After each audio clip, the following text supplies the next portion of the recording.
Ginising ko na nga yung asawa ko para mag-almusal at syempre, sabay din kasi kaming iinom ng mga gamot. Tignan mo, nagsulat pa nga ng listahan kasi alam niya makakalimutin ako. Part na rin ng umaga ko ang pag-exercise sa mukha and pagmamassage.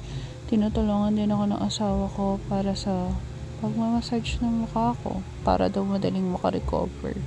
Right after namin mag-almusal, nagpe-prepare naman ako ng gagamitin ko for hot compress. Usually, ganyan yung ginagawa ko every morning na simula nagkaroon ako ng Bell's palsy. Paulit-ulit ko lang ginagawa na pagdampihan sa mukha ko hanggang sa mawala yung init na nararamdaman ko.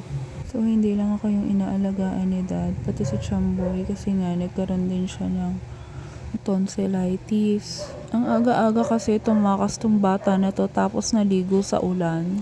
Yes, ang anak ko ay batang labas at tinahayaan ko siya para ma-enjoy niya yung pagiging bata niya. After ni Chamboy, ako naman yung papatakan ni Daddy sa eyes. And syempre, vitamin Keys and gamot ulit. Dahil masakit na naman yung ulo ko. And again, alagaan niyo yung sarili niyo.